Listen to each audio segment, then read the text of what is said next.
Greetings from Tokyo. I'm Trip, and welcome to the Hammer of Rav. This week, you and I are going to start the Summer of the Wolf. Let's go.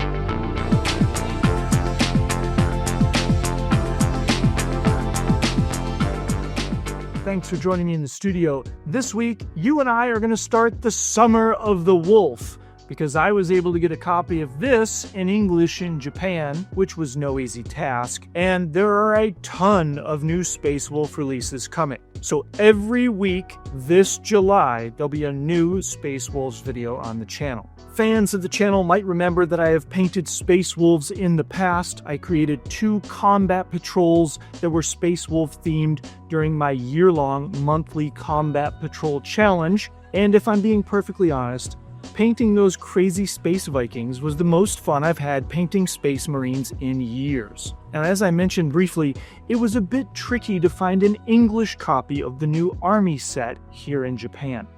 Now, my Japanese is okay, but it's certainly not good enough to understand complex rules or read the lore of a chapter in Japanese. So, despite calling around to the local hobby shops and Games Workshop stores, the only way I was able to track down a version of this box in English here in Tokyo was to head to the Warhammer store and cafe in Akihabara, Tokyo. Viewers of the channel will know that I'm a huge fan of that location, and it's a great flagship store for the brand.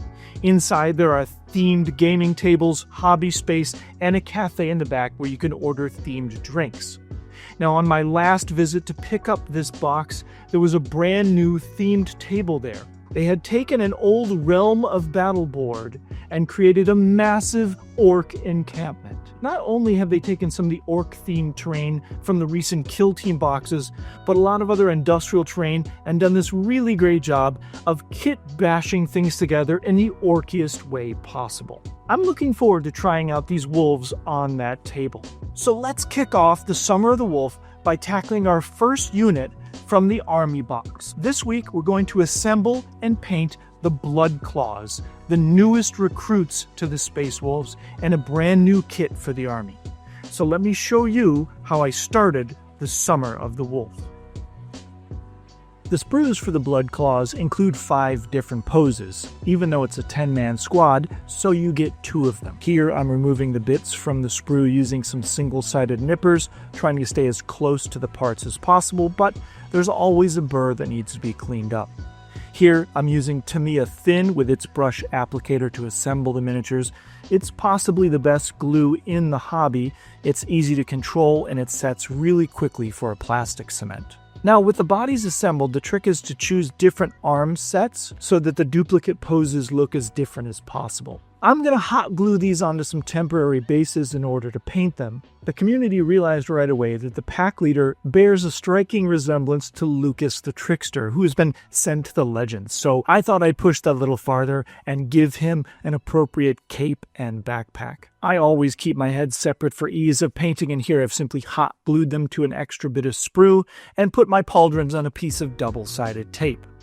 Now, I've got some really great 3D printed base toppers from Grey Tide Studios, so we'll go ahead and super glue those onto the bases, and we're going to start priming everything.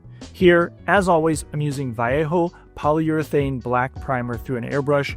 It also brushes on really well if you don't have an airbrush.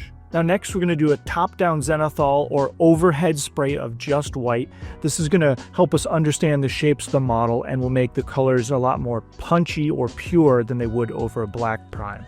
On things like the pauldrons and the heads though, we're just going to go straight to a white prime because we know that we're going to be using much lighter colors on those. Our first color is Somber Gray from Vallejo, or the Fang from Games Workshop, sprayed from underneath to create a shadow. And then our special mix. This is 5 parts Fenrisian Gray, 1 part Electric Blue from Vallejo, and we'll spray that from the top and front. Now from the top only Fenrisian Gray. So this is just exaggerating all of our shapes and creating highlights and shadows within the model. Now the next thing we're going to do is take our contrast paint. This is Space Wolves Gray mixed 1:1 with contrast medium and applied generously over the entire model. Now once we let that fully dry, about 30 minutes, we're going to go ahead and dry brush Fenrisian Gray over the entire model. Here we're just trying to catch the high points, right? We're going to leave those shadow areas alone. Now I've decided that in order to set the Blood Claws apart from my other Space Wolves, they're going to have a hit of yellow on their chainswords, unlike the Grey Hunters, which traditionally have black chainswords. Now along the bottom of the greaves here, we're going to use the airbrush to apply a subtle gradient of that Space Wolves Gray contrast. That's going to accentuate our shadows and give the model a little more visual interest. If you were paying attention, you might have noticed the pink when I was doing the blade of the chainsword. It's a great trick when using an airbrush for getting some really rich shadows and gradients within a yellow. You apply the pink and then you put the yellow over in layers over top, you get this golden hue. Now you'll notice I've left the tops white. That's because we're going to hit those with Flash Gets Yellow, like a lemony sun yellow, and get a really great shape to the pauldron.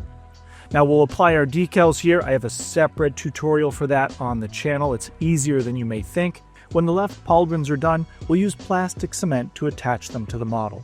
Now, on the right pauldron, the Blood Claws traditionally have red stripes or markings, and instead of taking hours and hours and hours to paint little claw marks or triangle sort of heraldry on the right pauldron of 10 different guys, I thought to myself, why not create a stencil, right? I work in the toy industry. This is something you would consider like a book mask when applying deco operations to a toy on the assembly line. So I found a 3D model of the pauldron, brought it into my application, took a negative of that out of a block, which will be my mask, and then I created these wedge shapes to create the spikes or stripes that occur on the pauldron. I went ahead and put those in, used a subtract boolean in order to remove those, and we end up with this really simple mechanical mask. I sent that to the printer, and 15 minutes later, this is what I had. So the moment of truth, right? We take the pauldron off, we put it in, it fits in there with a satisfying snap, and we hit the other side of it with some red through our airbrush. Now, when we pull it out, we see that the results aren't perfect. The triangle shapes that are more on the outside or oblique edges kind of have an overspray appearance. Not a problem. We'll tidy those up with a 00 brush, but fixing 1 or 2 arrows on a pauldron is a lot faster than painting dozens and dozens of them. Here, we're using burnt umber to sponge chip our way around the model. One of the stylistic choices that I made for all of my wolves is that their armor would be battle damaged, so this is a really great chipping effect that's very easy to do. With the armor complete, it's just a matter of carefully going around the model and painting all of the details. Here I'm using a dark gray on all the soft seals, and then I'll use a metallic for things like the exhausts on the backpack and the teeth of the chainsword. This is Games Workshop's Lead Belcher. It's a really great metallic paint. And one of the other stylistic choices in my army is that there will be no true golds. They're all going to be bronze. So here I'm using Warplock Bronze from Games Workshop, and on top of that I'm going to put a wash of Athonian Camo Shade. This gives the bronze a patina or aged look, which has a lot of character to it. Now on our Lucas the Trickster homage, I did put that cape, so we're going to go ahead and use a red on top of that. Here I'm applying the Army Painter Fanatic Pure Red. This is a little pastel-y, but it has incredible coverage, and then we'll put some other reds on top of that. You can see as we work towards the folds, I'm actually mixing some yellow in to some Vallejo reds and just sort of working my way up to a highlight.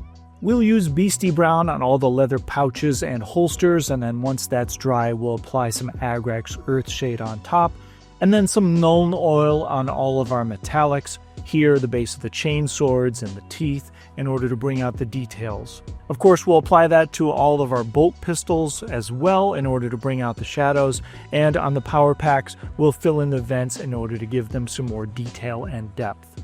Now on to those amazing base toppers from Greytide Studios. This is another one of those style choices throughout my entire army.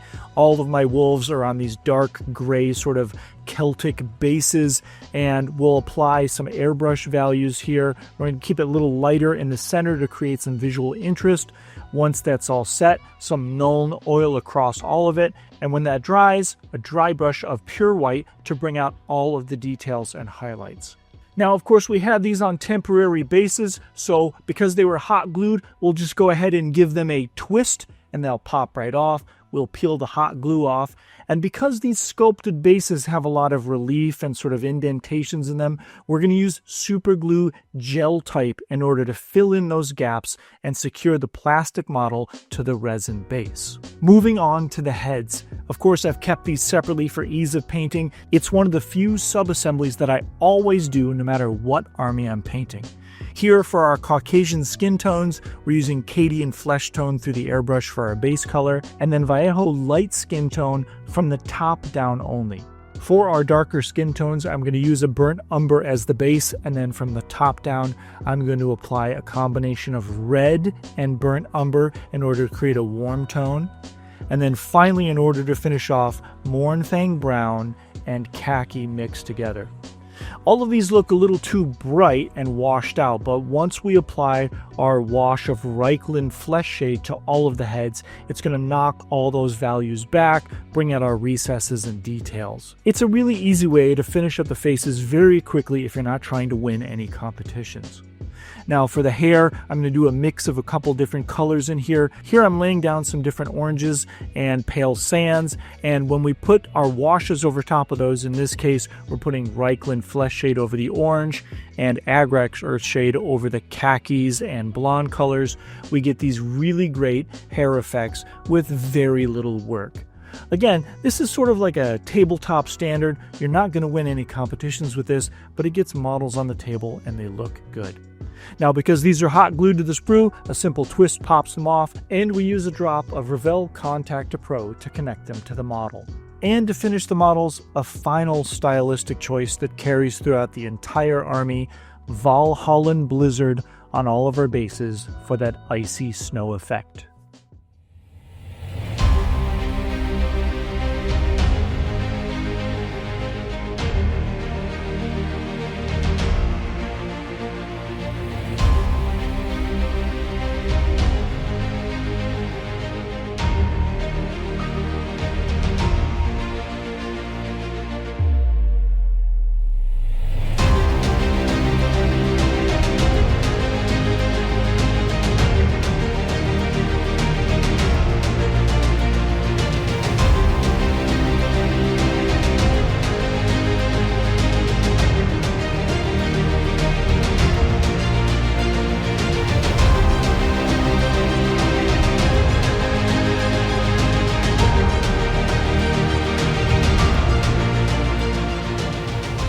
And there you have it. Our first unit in the Summer of the Wolf is complete. I am really looking forward to tackling the head takers, the wolf priest, the battle leader, and the other characters that are releasing later this month. Each is going to get their own video. Well, I do hope you enjoyed the video. It was my genuine pleasure to make and share it with you. I'm having a blast creating my dream Space Wolves army.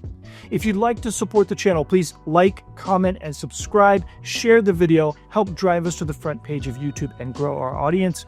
We are rapidly approaching 12,000 subscribers, and I'm hopeful that by the end of the summer, we can hit 15. If you'd like to support the channel in other ways, the Patreon is linked in the description below. Joining the Patreon at any level, even $1 a month, grants you access to our private Discord server where like-minded hobbyists help each other out every day with honest and kind feedback as we share our works in progress.